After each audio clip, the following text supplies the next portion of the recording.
Hi Lori. I just wanted to quick do a little video that'll probably be a lot easier to explain how to fix things and how to edit things than an actual email would do. So this Elementor number 15 thing, that happened to me when I came in to edit it, and it sometimes does it and sometimes it doesn't.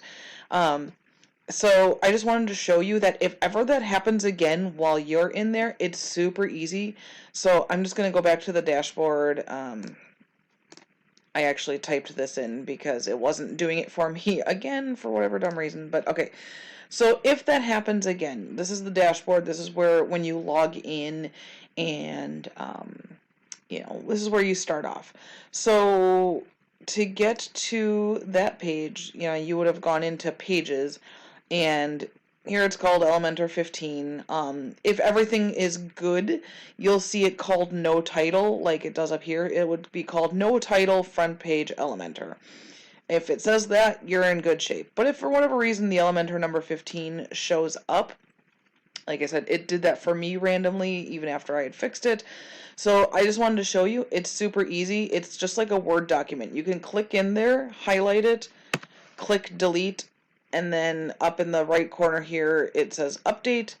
That'll fix it. It is, it's just like editing a Word document. So if that happens again to you, easy to fix. I just wanted to show you that so you had some control over your own website.